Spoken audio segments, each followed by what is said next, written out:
During those times when I felt the frustration, like that's like now when I was younger, I would just like, woe is me, and probably do something self-destructive. Now it's like, okay, I'm going to become undeniable. Like during that time, it forced me to work hard on the gym, think, how can I tweak my character? What is it that I'm not doing? Why am I not on top? Like I feel like I know I'm ready for it.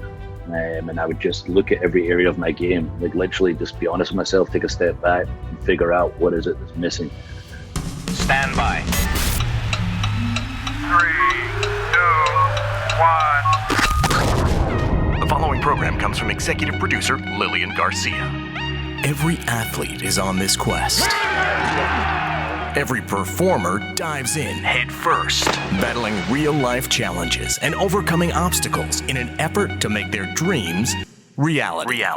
Singer, speaker, and 15-year WWE host Lilian Garcia was the first woman to ever announce WrestleMania and is now the PFL MMA cage announcer. And now she's giving you an all-access pass to the human interest stories of elite athletes, extraordinary entertainers, and wellness experts. Now, let's embark on another fascinating journey of chasing glory with your host, Lilian Garcia.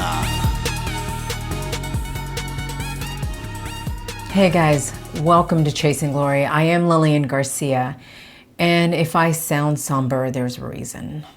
As you saw, we just said that this episode is in memory of my dear friend Howard Finkel. Man, oh man, oh man, oh man.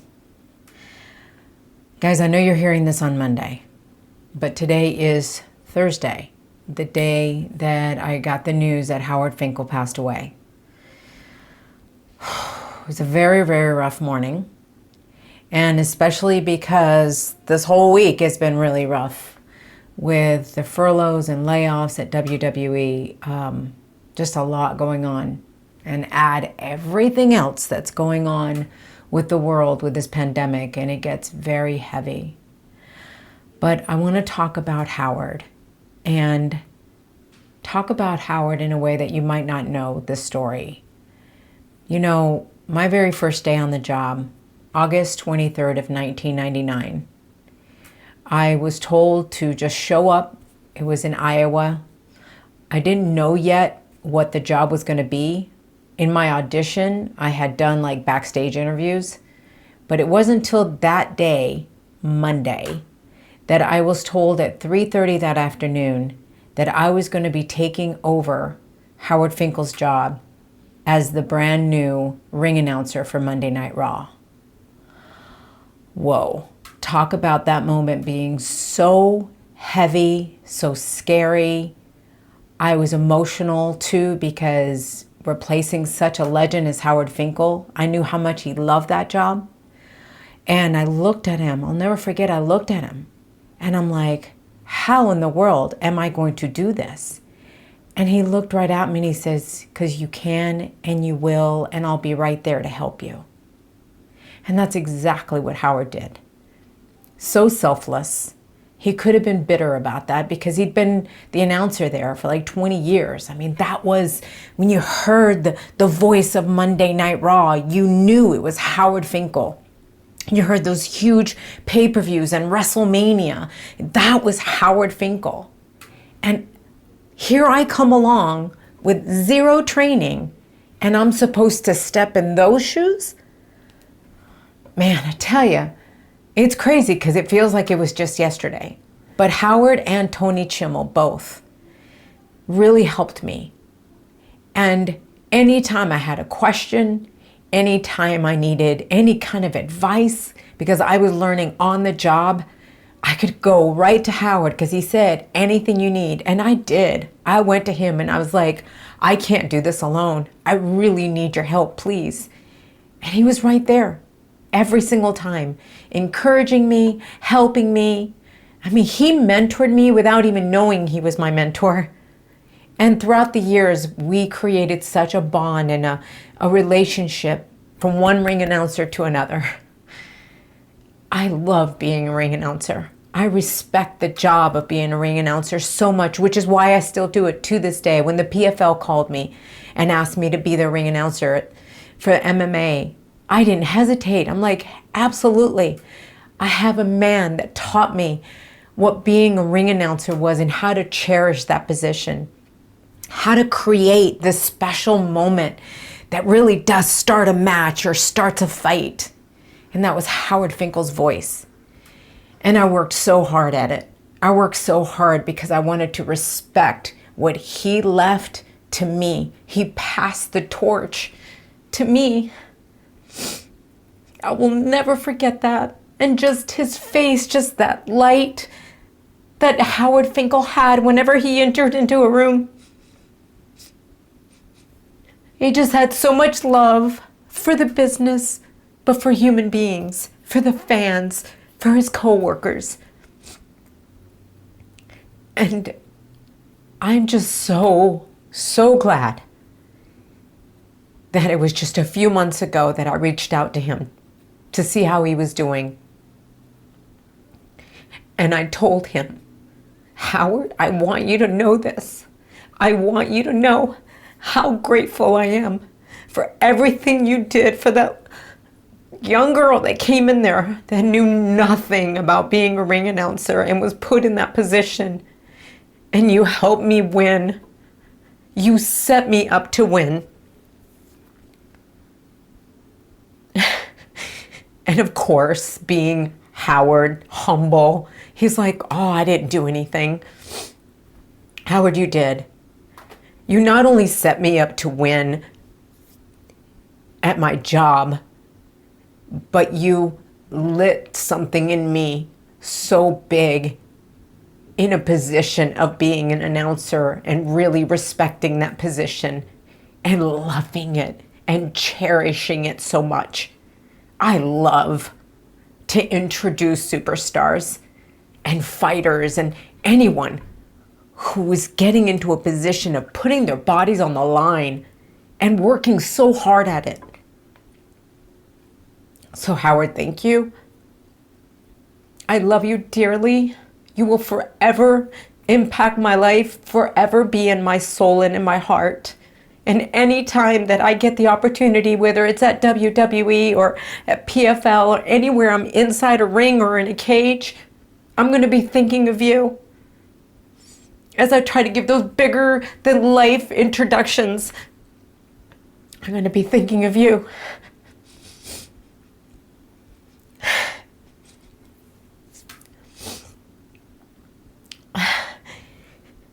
And that brings me to the releases and the furloughs that also happened. Those WWE superstars who have been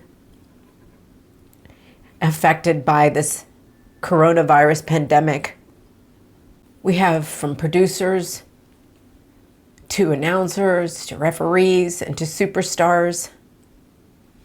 We have WWE Hall of Famer Kurt Angle, Billy Kidman, Mike Rotunda, Pat Buck, Fit Finlay, Sean Daivari, Scott Armstrong, Sarah Stock, Shane Helms, Lance Storm, Aiden English, Mike Chioda, Rusev, Drake Maverick, Zack Ryder, Kurt Hawkins, Carl Anderson and Luke Gallows, Eric Young, Rowan, Sarah Logan, No Way Jose, Mike Bennett, Maria Kanellis, EC3, Leo Rush, Primo and Emiko, and of course Heath Slater. I want to thank you so much for the entertainment that you have given us, for putting your bodies on the line.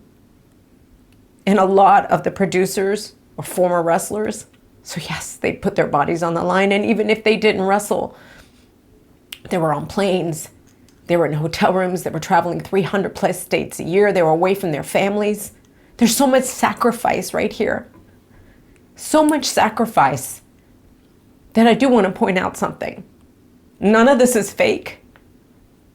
These are real people who are trying to do a job that entertains, that brings smiles to our faces.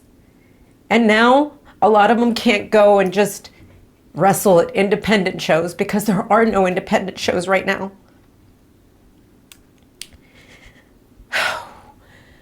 We are in a bit of a really shitty world right now. But as shitty as it is, I know that we can all get through it. We will. I don't want you guys to lose hope.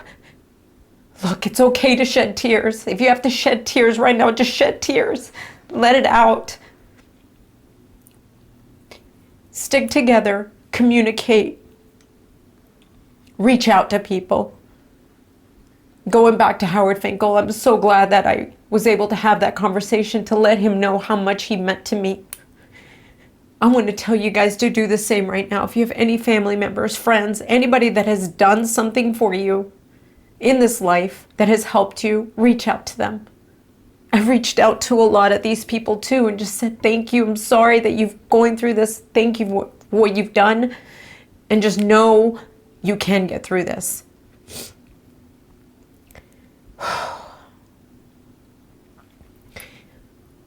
With Heath Slater, you know, my guest today, Drew McIntyre, we recorded this interview right after Monday Night Raw on Tuesday. None of this had happened, so we're not going to touch on it because it hadn't happened.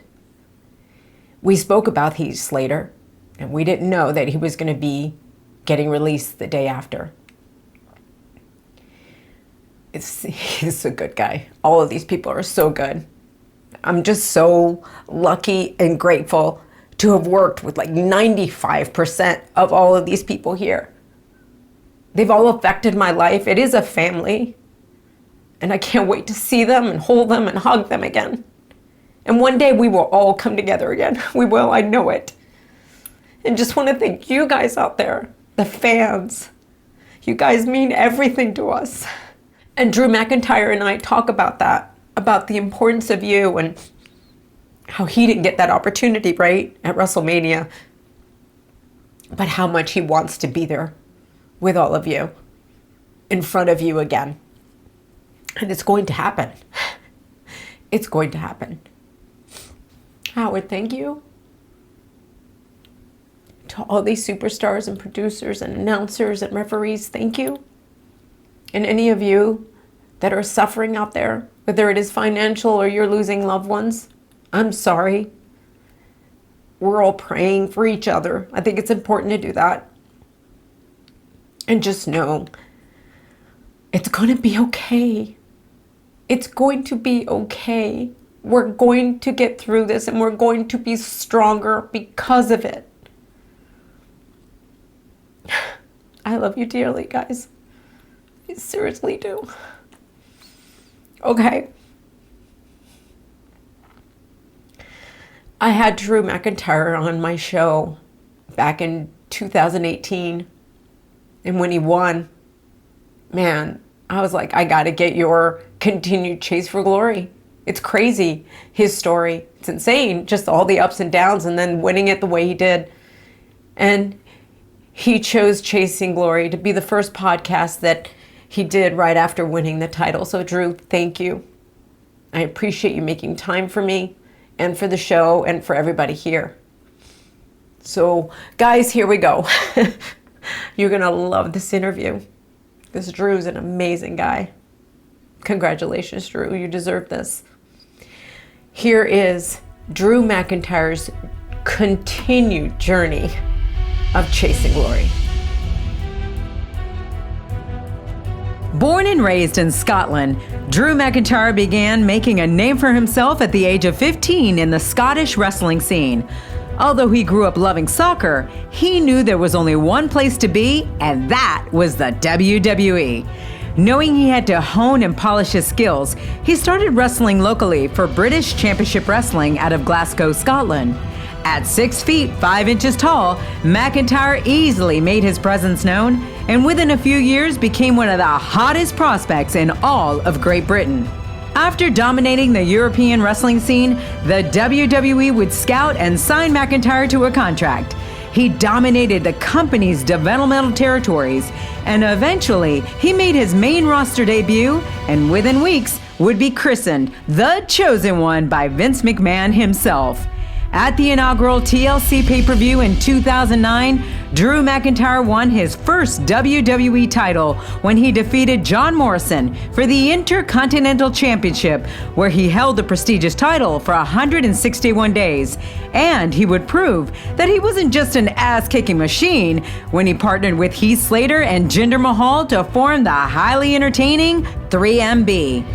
Unfortunately, in 2014, Drew McIntyre was released from his WWE contract, and although initially he felt shocked and unsure of his future, he quickly pivoted and decided to go back to his roots at Insane Championship Wrestling. He would continue to master his craft by wrestling for top independent promotions all over the world, and wrestling against some of the best independent wrestlers on the scene.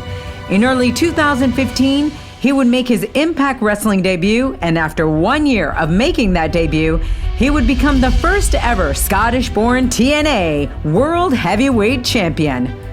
Seeing his release from the WWE eventually as a blessing, Drew made it his mission to get back to the WWE.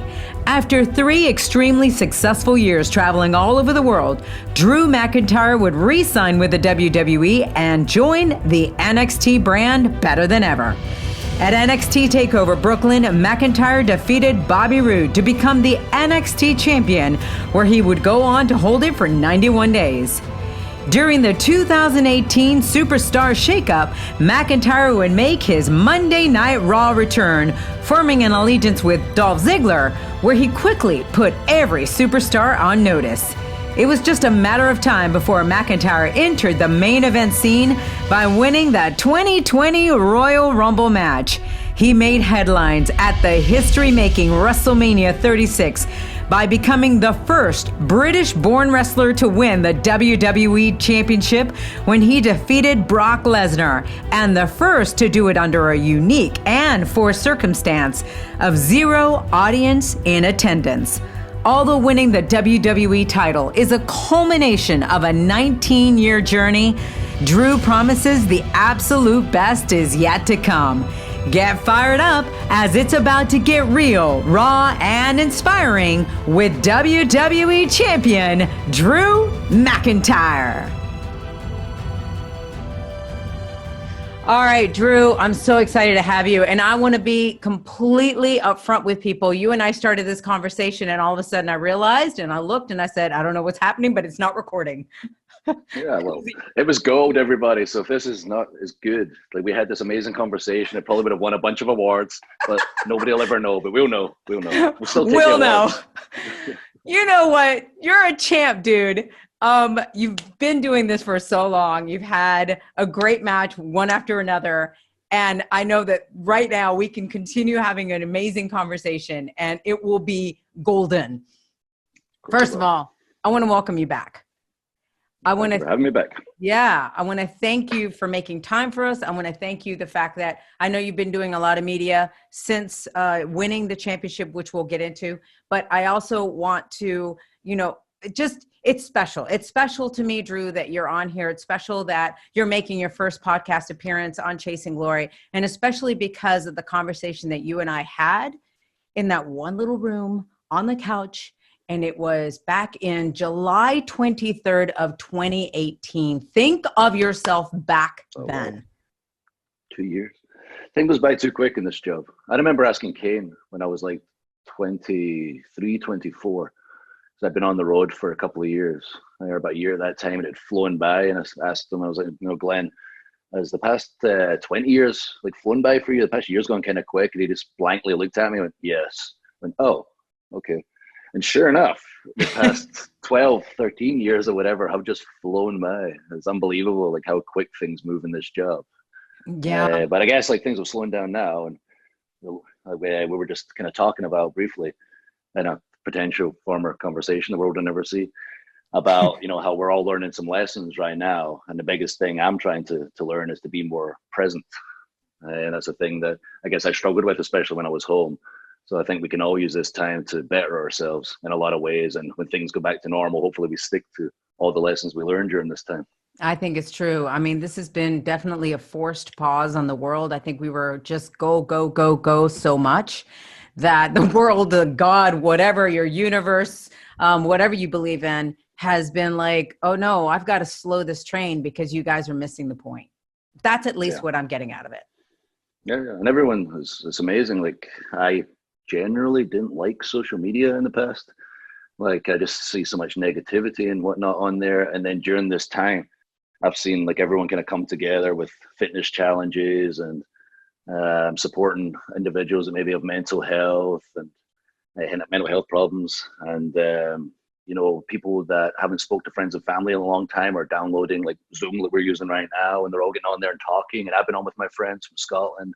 I've been on with my family, and everyone's kind of reconnecting. So yeah, like there's a lot of good going on. And I finally see, like, okay, social media is good for the job. But the other stuff that I used to not like, the negative stuff, has now become a positive. And I say, okay, this is what social media was made for, everyone coming together and supporting each other. See, that's the other reset. I feel like we needed a reset for social media because it was becoming this thing where we were comparing ourselves. We were so worried about, like, today I didn't post, and I'm not worried about not posting. You know, before it was like, I got to post something. Let me just take a selfie and post. You know, there was this urgency, this desperation of, I got to keep up, keep up, keep up. And I think now people are like, I'm just going to live. Yeah, I think I said a line last night in my interview. Like, again, like, this is just me saying things how I feel. Like, it's not a line a script writer wrote or anything. I can't remember how I worded it because it was just out there. But I don't know if anyone's aware, but the internet can sometimes be a negative place. Like, it's a shock to everyone. But since I won the title, it's genuinely been so positive. And I've been shocked about all the positivity that's happened throughout this week from all the fans online, from all the media outlets, all the way to like the ones that are sometimes controversial, like TMZ. Everyone's been so positive. It's really crazy and humbling. Everyone's been so nice and positive about it and excited for the future with myself as champion. We needed you at this time, Drew. You are the perfect champion during this time. And I know that things did not work out in the image that you had, that you were probably expecting and hoping, that big moment of WrestleMania with the big crowds and everybody, you know, hollering, and you hearing that, you're probably imagining that as a kid, and it didn't come to fruition. But if there was anybody to have won the way that you won, it had to be you. And I think people can feel that even more when you did win, and the fact that you won the way that you had to win. They almost felt bad in a way, but at the same time, they're like, thank you.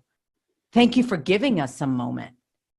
Well, thank you. It's almost fitting in the Drew McIntyre story, like how it happened. Like you saw in the Chronicle, when I found out about it, I was obviously upset. I showed the clip. I was really angry, very, very angry, but I didn't realize the magnitude of the situation.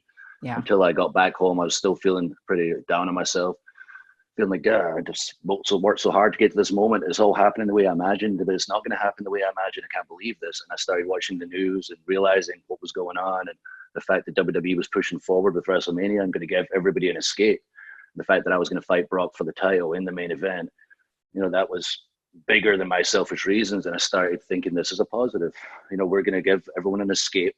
I can maybe give them a happy ending if they're invested in my story. I'm going to finally get that happy ending at the WrestleMania. And that's the biggest thing in the world to me. And watching it back, watching it on the couch, feeling like it was the first time watching it, because when I won the title, I hid the title upstairs in a room, wasn't allowed to look at it, put it out of my head. It never happened. So I just relived the moment on the couch with the wife and the cats, reacting to every move. She almost got elbowed a few times when I was hitting Claymores and taking F5. So she had to move to the other side of the couch. And I had the same reaction when I won the title. As I was holding it in my hands, I was sitting like with my chin on my knuckles, just watching it like, my goodness, it happened. And then almost my head clicking. Oh, that's right. There's millions of people watching. And I had that moment where I reached out to the camera that I was so sure would get edited.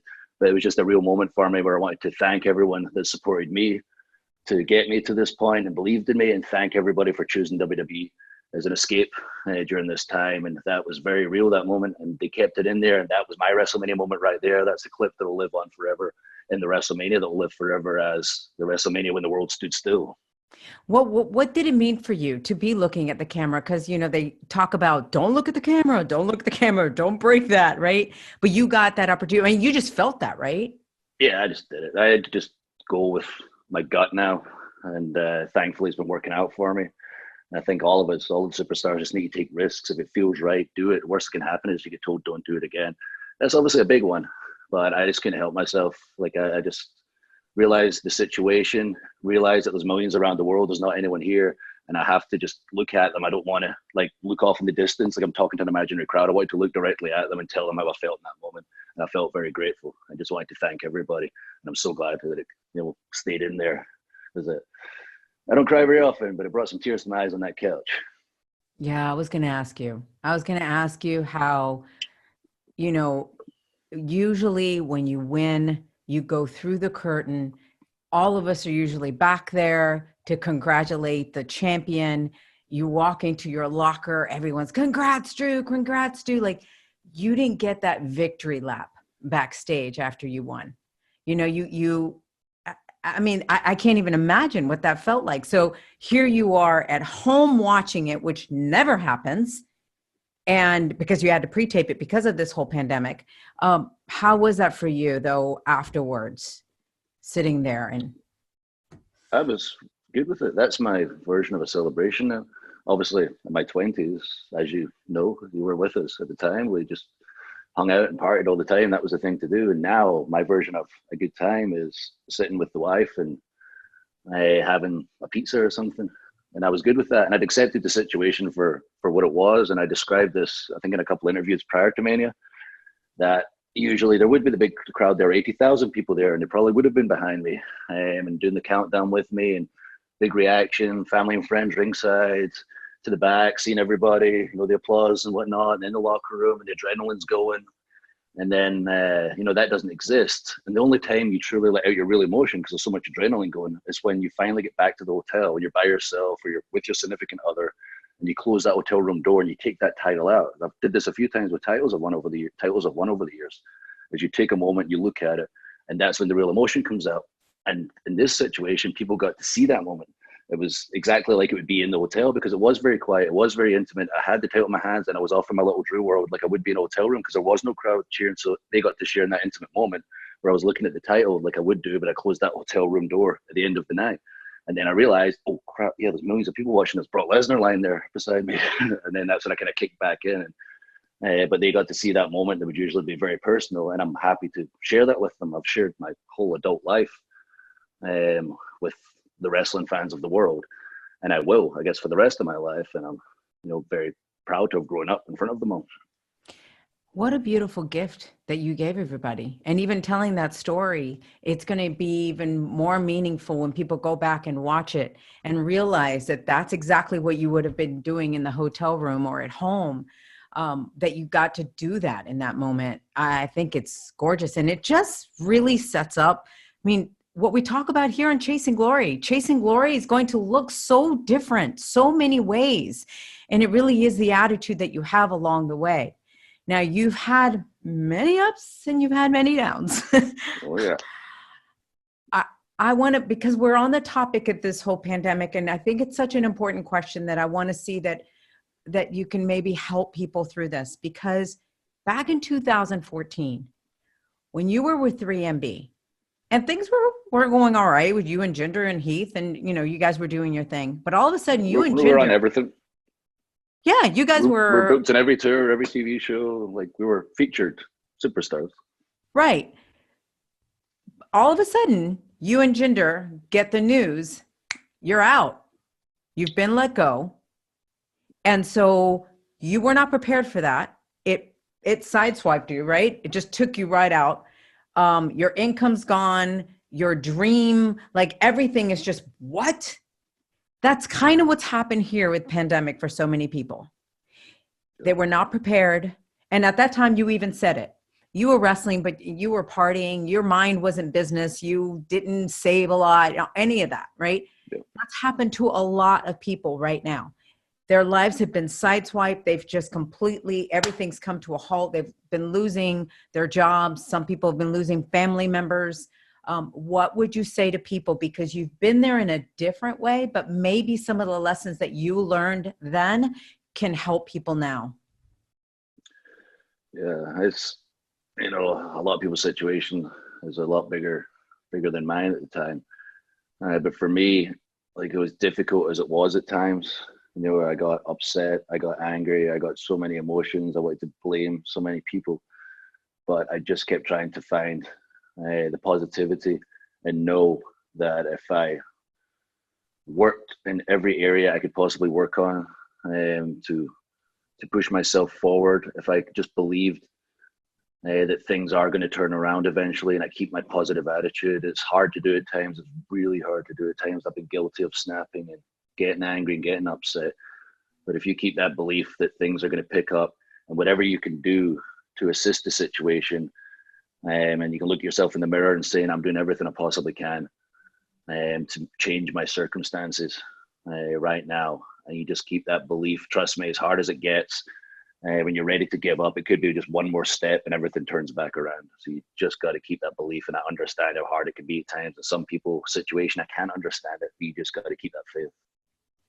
I love that, Drew, because that is exactly what I think a lot of people, mental health. I mean, this has been talked about, how this pandemic is going to reach people mentally before it does anything physically, to a lot of people, to a lot. And how we get out of this and the lessons that we learn. Now, you, because you went through all those highs and lows and you were able to rebuild yourself, you've ended up saying later on that you were really glad that it was a blessing. Even though as hard as it was a blessing. In what ways would you say that? It prepared me for every situation. Like, if I was given the title, and I know some people don't like me saying negative things about my past, but if I was given the opportunity, like a couple of guys in my position, it wouldn't have worked out. And it didn't work out for them, and it wouldn't have worked out for me. I just wasn't ready for that responsibility. As being champion is so much more than what you see on television.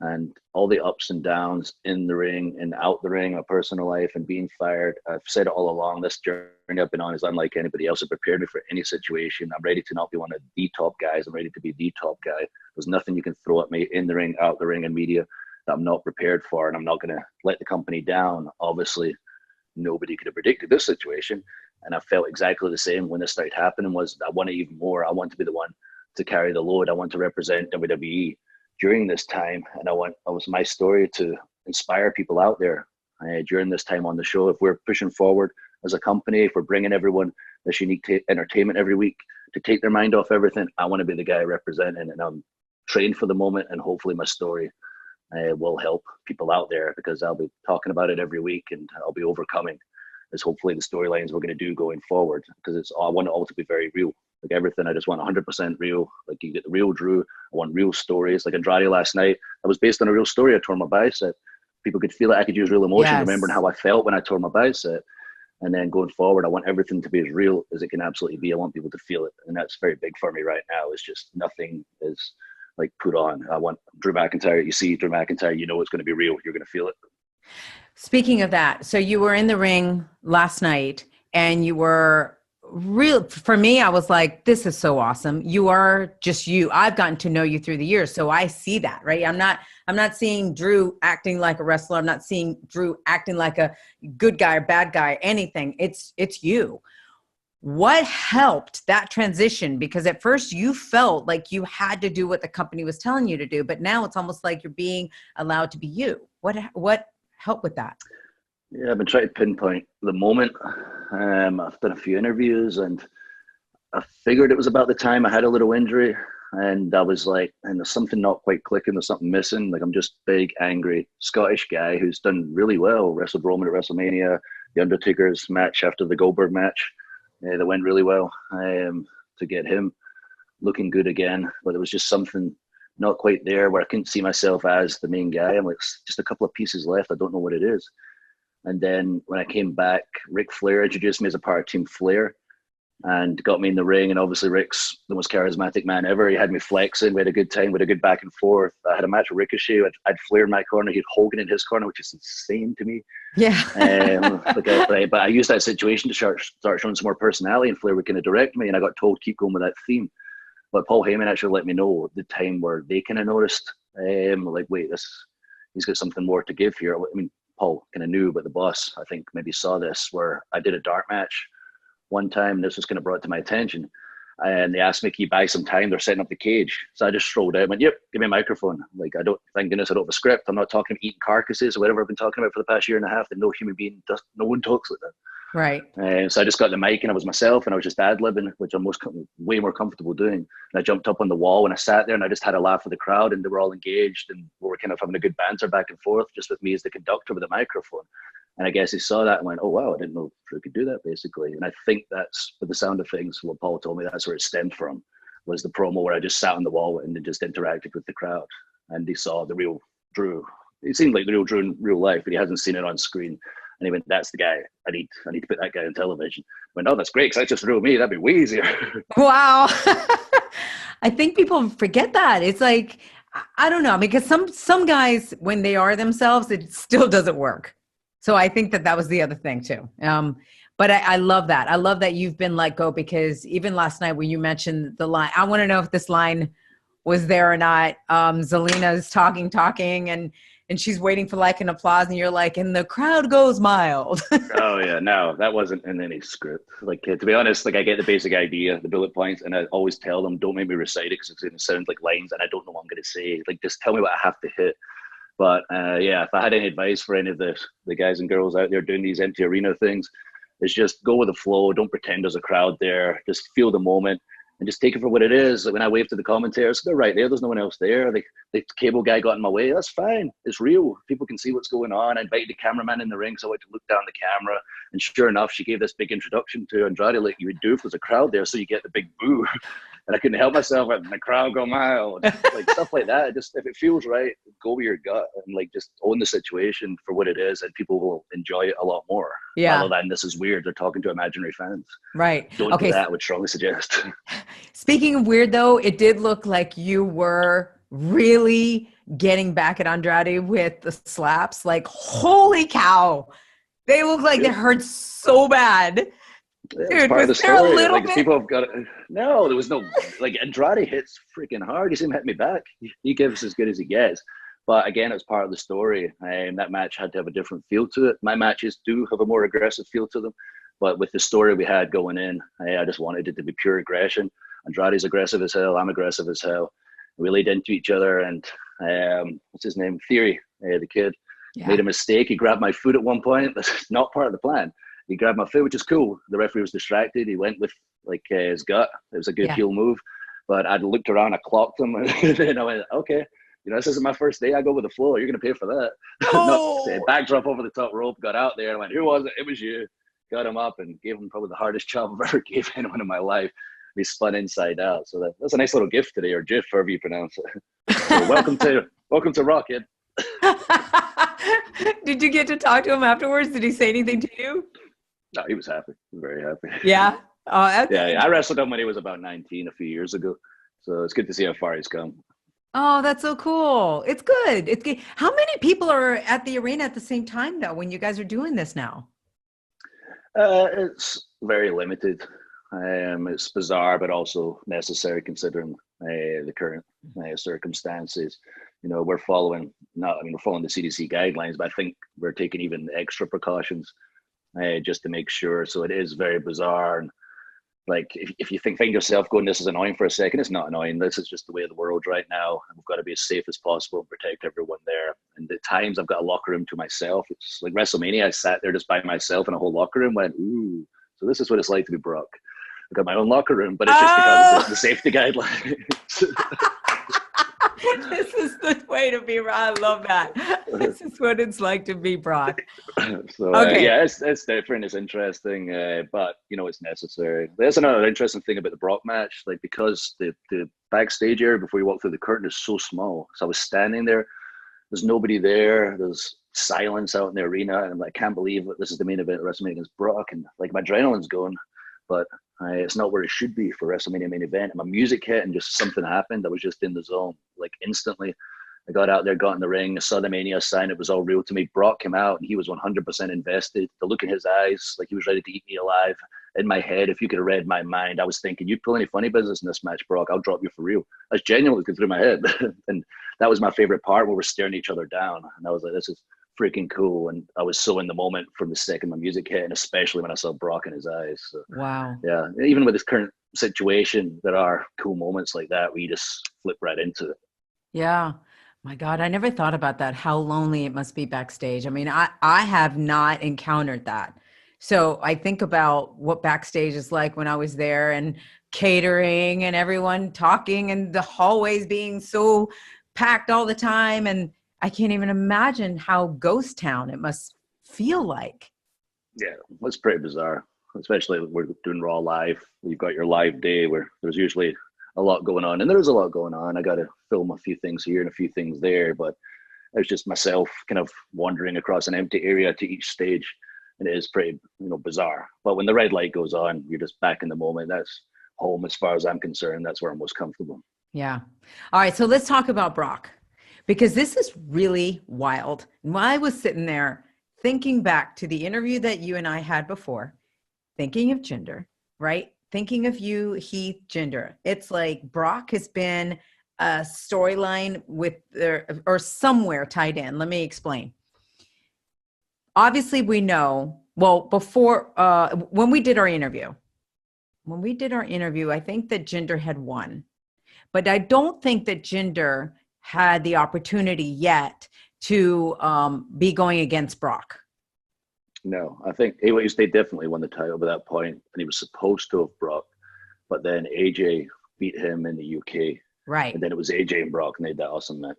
Right. So there's a tie with Brock there. Then in the interview that I had with you, you guys said that you and Jinder both teased Heath and said, come on, Heath, get in shape and go face Brock. Yep. And we kind of said it again last week. The guys at the bump, bam, surprised me with Sheamus and Heath. And those guys, but he almost had me crying. But yeah, I said the same thing to him. I was like, right, come on, Heath, that's me winning now. Get in the gym. I hope you're lifting weights there. I said, I know you've got a gym in your garage. So you're next. So how wild that Brock continues to come up, and yet you're the one that got to face him, and you're the one that got to beat him. Has that even meant more to you? Yeah, that means everything. Brock is an anomaly. He's such a protected character. He's so believable because he's so unpredictable. And the fact that I went into the feud, not just like every other feud with Brock Lesnar, where he just beats the guy up the whole time, and then maybe they barely win through like distractions or low blows or whatever. Like I had his number all the way through, and then I beat him within 5 minutes and kicked out F5 on one. And like I can't believe nothing goes ahead without his blessing, and I can't believe I was presented that way, and it just means the world to me. And the funniest thing is, outside the company, I've told this story a million times, I used the mental image of facing Brock at WrestleMania as motivation. So I was outside the company, I was the biggest guy all the time. I was like the Brock Lesnar everywhere I went. But so I needed something bigger to kind of imagine. I was like, what's the biggest situation? Brock Lesnar, he's the biggest draw. And, against him, we could have a heck of a match. What's the show? WrestleMania. So I would use that when I was in the gym to push to get bigger so I could stand face to face with him and pass the eye test, especially for non-wrestling fans. I worked in the ring to get my intensity up as high as possible, and it was already pretty high.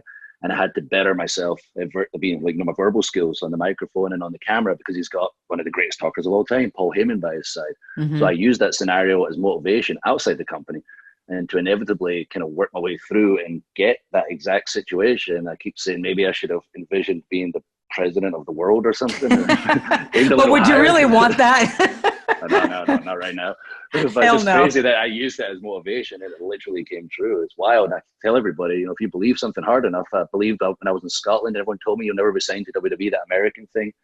I believed it hard enough, I got signed, and then I made it happen twice, and I imagined that match hard enough, and it happened. So trust me, if you work hard enough, envision something hard enough, it happens. I've done it multiple times.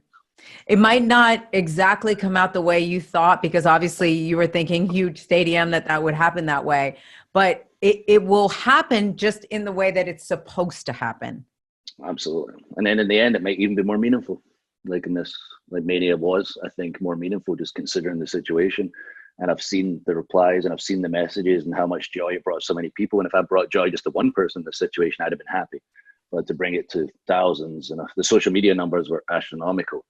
Like it was 13.8 million social media interactions, up over 50% from last year. So a lot of people tuned in. So, this Mania was very special. That moment was special. And to make people happy in this time means more than anything to me.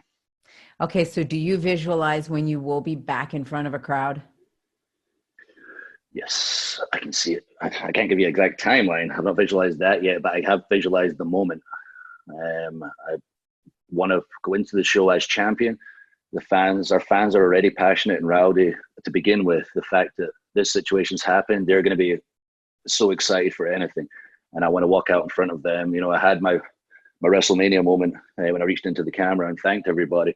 But I want to walk out there, raise the title, and then that's going to be like all of our wrestling moment. That's going to be freaking cool. And that moment's going to live in time. The first time, I want to be the first guy to walk out. I don't want any dark matches. I don't want any other shows pre-taped. I want to be the first guy to walk out there, raise the damn title, and everybody just to say, hell yeah, we're back. And that moment's going to live in time because that's going to be a huge-ass wrestling moment. Okay, my eyes are watering. Seriously, thinking of that. Like, don't start me. Between like Sheamus and Heath and you. No, but seriously. A crier. Do you think about how many times we were in front of crowds? And sometimes because it is so many years. I mean, hell, I had 15 years at WWE. You've had 19 here and all. But you sometimes take that for granted. You know, another live event is just another live event. Now you get that pulled away. And how that feeling of, oh my God, I want that more now than ever. And how you start appreciating so much more and then you visualize it.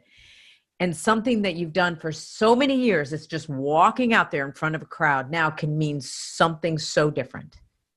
Yeah, that is wild when you put it that way. And yeah, there are times, like I have to say during this run, because of everything I've been through, I made the most of every show. But there was times where I was sore and I was tired. And prior to the show, I was like, oh, God, I don't feel good today. But I always wanted to perform. And it always meant the world to walk out there and perform for the fans. If there was a small crowd there, I didn't care. I wrestled the same in front of nobody, literally now, but in front of a small crowd as I would in front of 80,000. Like they paid their ticket. And, you know, and not just this time, the times before, you know, it's not cheap for a family. I had to bring a family of four or whatever, and I want to make sure I give them their money's worth. You'll always get your money's worth from Drew McIntyre. But yeah, there are times where we definitely didn't appreciate it as much as we should, and that will never happen again. And like we talked about earlier, we're all going to learn some lessons from that, from this situation, and that's one of the biggest ones of all. Is every show is a gift going forward as soon as we're all back together. Yeah. A beautiful story you shared with me before was your mom. This is Chasing Glory with Lilian Garcia. All right, guys, I promised to get right back with the show because I love this interview. I love hearing all of these inspiring words, but I want to tell you about something right now that's going to inspire you. As you know, I'm a big advocate at taking care of yourself, whether it's mentally or whether it's physically. So let's talk about the mental game. How can you take care of yourself mentally, but at the same time have it be fun? Well, something that I found that I absolutely love are mobile puzzle games. And Best Fiends, whoa, blew me away. Okay, guys, it is so much fun. It is colorful. It is a puzzle game that anybody can do because it's just a casual play game. So you don't have to be a gamer. But you gamers, obviously, are gonna love this too. But anybody can play this, and you collect points, you go to different levels. You can also play with people online. That's pretty fun. All right, Best Fiends, check it out because right now it is free to download. It is always free to download. That's what I love about them. So get your free download, engage your brain with fun puzzles, and collect tons of cute characters. Trust me, with over 100 million downloads, this 5-star mobile puzzle game, that's right, 5-star mobile puzzle game, it's not easy to get to 5 stars. This is a must play. You can download Best Fiends for free on Apple App Store or Google Play. And that's best friends without the R. Okay, so even Bray Wyatt loves this. Best Fiends. Check it out now. Your mind is gonna love you for it. All right, so something else that I absolutely love is taking care of your body. Now, if you've been following some of my IG lives, you've been seeing that I've been doing at-home workouts with templates that have come to you from RP Strength.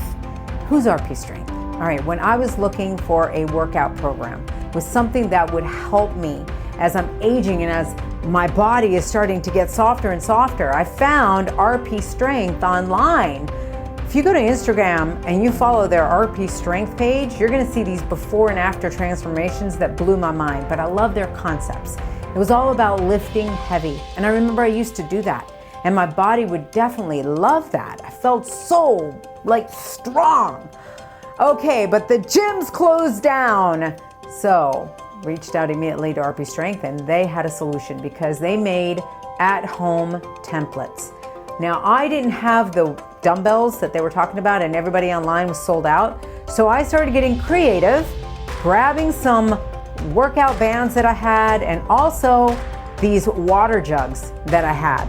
They're available. You guys can buy them out there. Okay, so I incorporated that and started doing these IG lives so that they could actually help you, and I could show you what the templates are all about.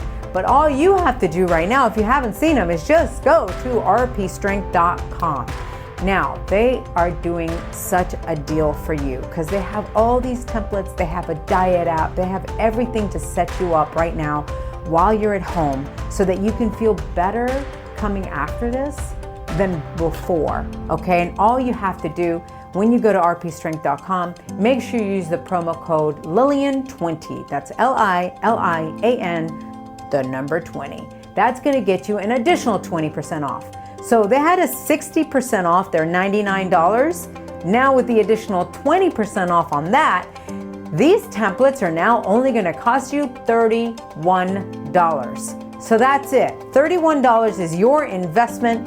You can have these at-home templates that you can do, and you can feel so much better about your body, and then your mind. Everything will feel really good during this horrible, sad time that we're experiencing.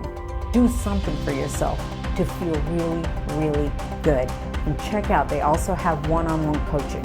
So much on there. Merchandise. You're gonna love it. Go to rpstrength.com and make sure you use the promo code Lilian20. All right, now, more Chasing Glory with Lilian Garcia. All right, Drew. So I don't want to get emotional, but at the same time, your mom, it's something that you shared with us, the very first podcast that was so dear, special, tragic, all of these things. But just to kind of give people, for them to remember what happened with your mom. I mean, you had just landed in Scotland. It was a routine trip that you were taking.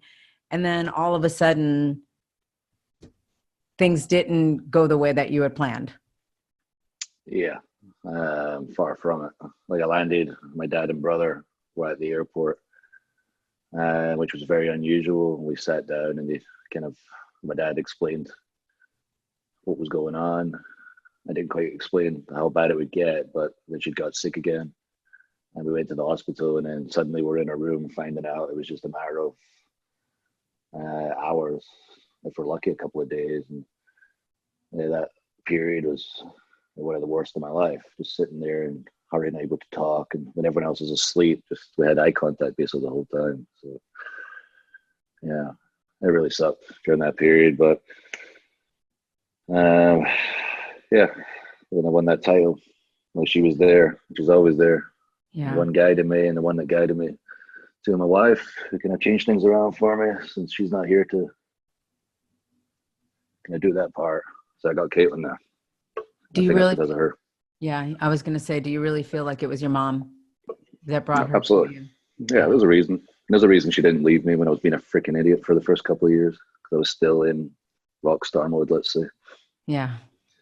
Yeah, well, she dealt with a lot and got this boy to turn to a man. I'm sure that all of that, though, has helped you to be where you are now in the position that you're at. And it's such a big position that the fact that you grew so much from your mom passing and also your wife being there to help you evolve as a man. I mean, this has led you to be able to handle this. Yeah, everything in my entire life was always been a lesson and bettered me as a person. As horrible as some of the situations have been, obviously that being the worst, I've learned along the way, that's for sure. And everything that I've been through has prepared me for anything that comes my way and has made me the man I am today. Like I always say, I wouldn't change anything. Like I would change that if I possibly could, obviously. But when people say, would you change things about your career and certain incidents or whatever, I always say no, because things work out the way they do for a reason. I wouldn't be in the position I'm in now. I wouldn't think the way I do now. If you change one thing, butterfly effect, maybe I wouldn't have met my wife now. So I'd do it all the same.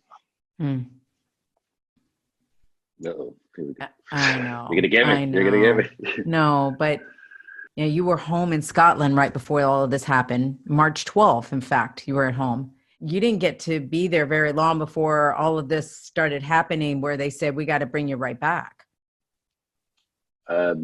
Just recently? Yeah. Yeah. Let's see. I got there to the UK. I had media in England for a day. We flew to Scotland, and then I went to bed around 1 a.m. in Loch Lomond. We were filming a commercial at 8 a.m. But I woke up for some reason at 3:30, checked my phone, and they told me, we're pulling you out. And I was like, oh, okay. Well, things must not be good, I guess. I didn't realize the severity of the situation, but I quickly contacted WWE rep in the UK. They hadn't heard anything yet. I told them, wake up the crew, like, get everybody prepared.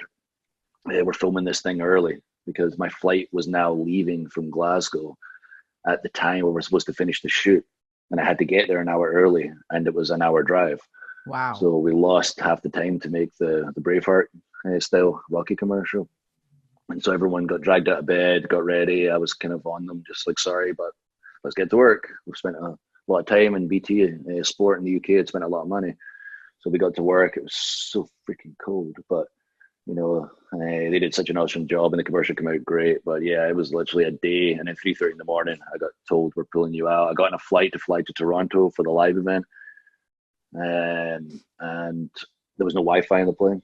So when I landed, the phone came on, and sure enough, the event had been cancelled when I was in the flight. Oh, wow. So everything was going on during that period, and it was like, okay, get home right now to Florida.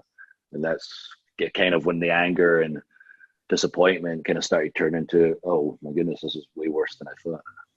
Yeah. Wow. Gosh. I mean, so your dad, your brother, all of them are there. How are they, by the way, during all of this? Yeah, the same as everybody else. They're just getting used to things, trying to look at the positives. They're talking, like they keep in constant contact. My brother has a son who's nearly 2 years old. So they've been talking way more, just like everybody, it seems, right now, especially in the UK, like all the video chats, etc. And my dad works in a prison, so obviously he's an essential. Oh, wow. I never knew that. Right now. Yeah, he's the world's nicest man, works in a prison. What does he do? Corrections officer? Or? He's more in the, I don't even know if this is that job title, but he runs the shop basically, wherever the prisoners kind of want. He's got a company credit card, kind of handles like all the supplies basically there. So yeah, if he was actually like hands-on with them, I'd be worried. But yeah, he has to do all the training. Had to put a few of them in their place a couple of times. I just can't imagine it. I've seen him a couple of times over in my life, but never around me or the family. But if anyone stepped out of line in public, I have seen him kind of put them in his place. He has a big, strong man. It's just his personality is so nice. He cries at anything to do with me and my brother, like so proud. But yeah, he's there 5 days a week.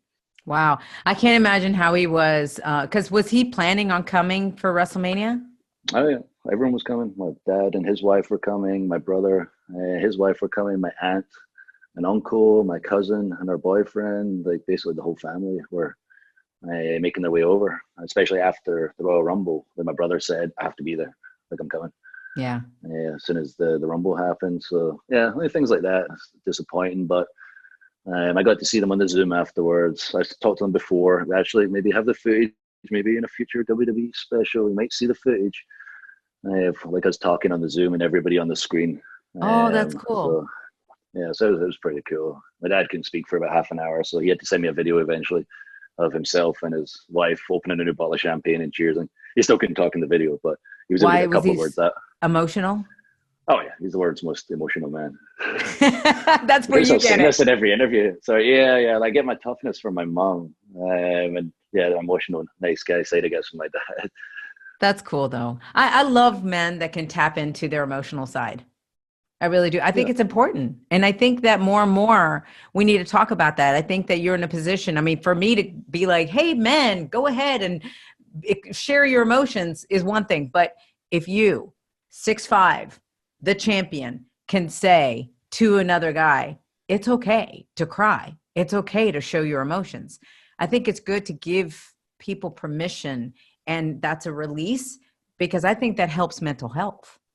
Yeah, 100%. And unfortunately, like I lost a friend a couple of, it was even just last year, to mental health, and I've wanted to do more for that area and let everyone know, it is okay to not be okay. And if you're struggling, just please talk to somebody, anybody, call the hotline if you want to be anonymous,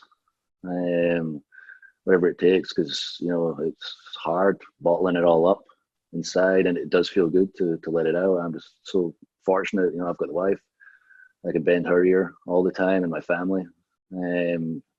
But yeah, no matter what your situation, just it feels good, just to get it out there. And there's always people that are willing to listen, no matter what the situation is, whatever you're going through. But there's people there that will always listen. I'm sorry about your friend, because I didn't know about that. And yeah, it's it was a guy in Scotland. It was kind of all over the place at the time and very unexpected. It really was. But I'm glad that you're speaking about it now, because you are in a leader role. You're in a very prominent role where people are listening and following advice that you give. So I'm really glad that you're speaking. Again, one thing is coming from me as a female. We've always been okay with sharing our emotions. But men, I think more and more that has to happen, and in a productive way. I'm not talking about going and sharing your emotions about being angry, because I think you guys do that very well already. But sharing your emotions of sadness or frustration, but in a way where it's like in a vulnerable way. Yeah, for sure. No, don't tweet it. Like if you're upset about like something about like wrestling related, for example, maybe don't tweet about it, for goodness sake. Like I understand your frustration, and maybe it is upset, and maybe it is affecting your mental health wise. Just speak to a friend about that. Be productive, be sensible about it when it comes professionally. But personally, if you're struggling, definitely reach out and talk to someone. And it is like okay to not be okay. And like me and my buddies talked about when our friend passed, we wish we knew it was going on, because we just never spoke about it, and it was so unexpected. Yeah. Wow. I want to ask you something, because you did have a bit of, when you came back, when you went back to NXT, it was amazing. Then you got transitioned to Raw, and then you started doing really well with Dolph Ziggler. Things were going on the right direction, and then things started dipping again. And I remember seeing you, it was just this past November, NXT. I was there interviewing a lot of the NXT superstars for Chasing Glory. And I saw you and I was like, how you doing? You were like, I'm a bit frustrated.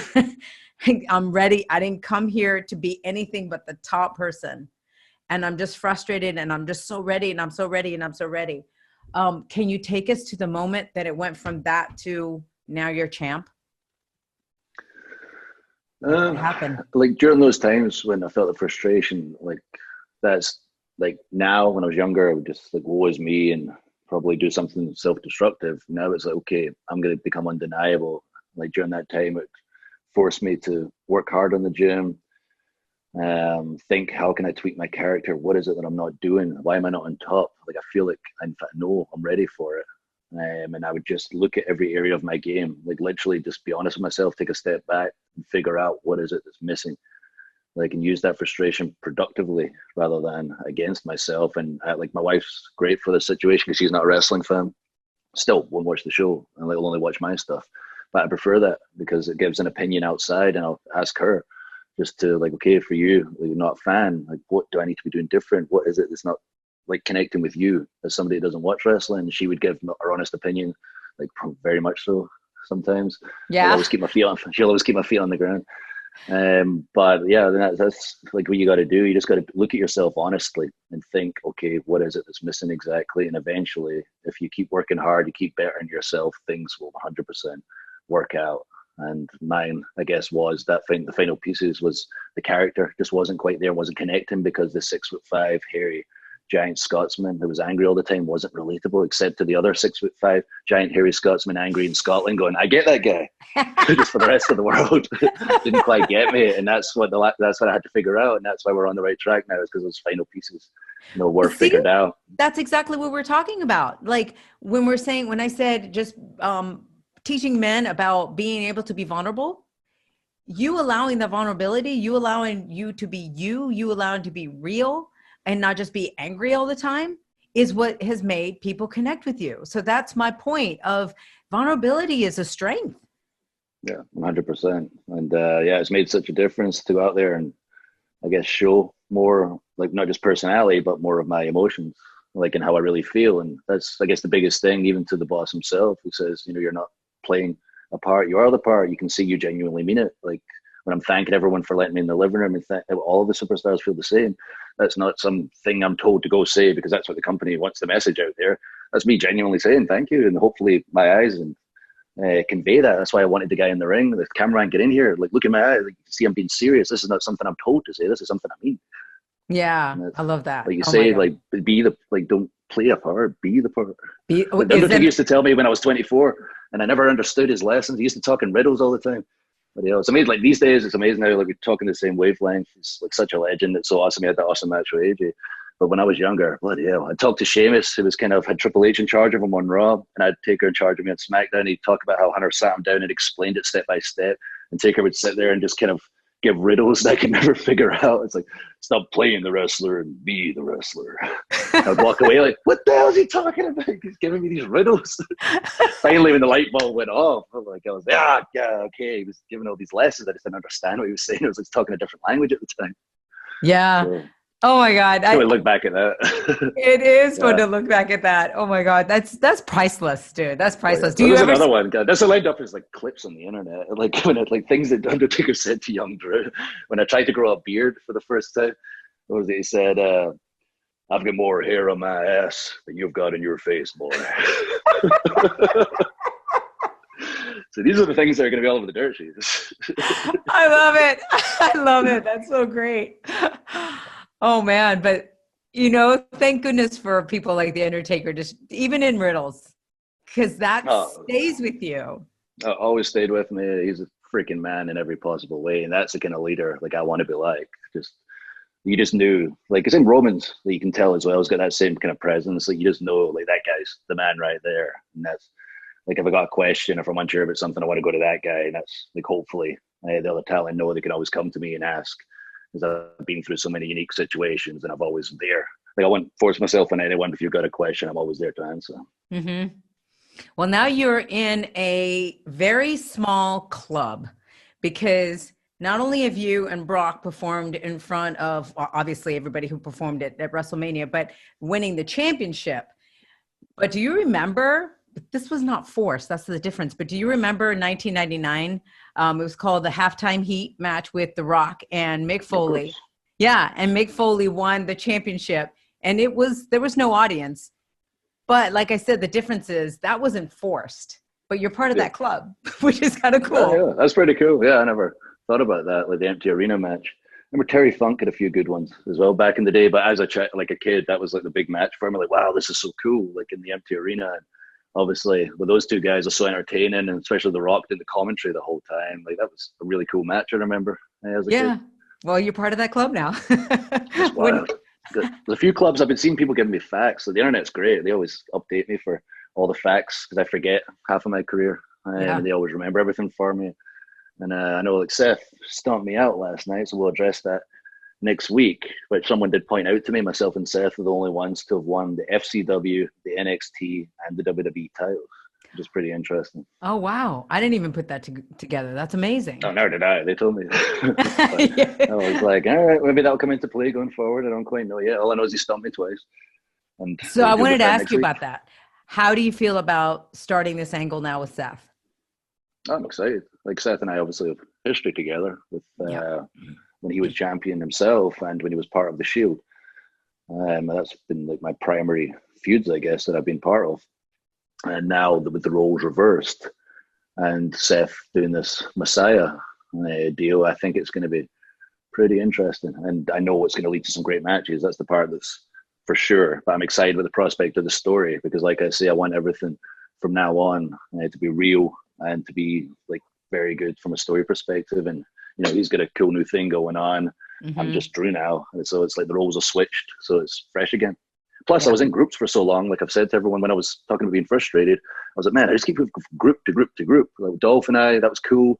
And suddenly it was me, Corbin, and Lashley for some reason. We called ourselves the Buddies of Bedlam.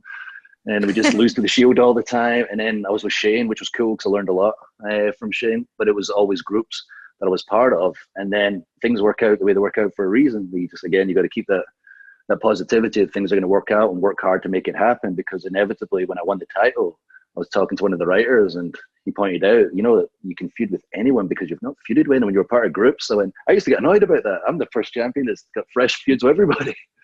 Wow. Things work out for a reason.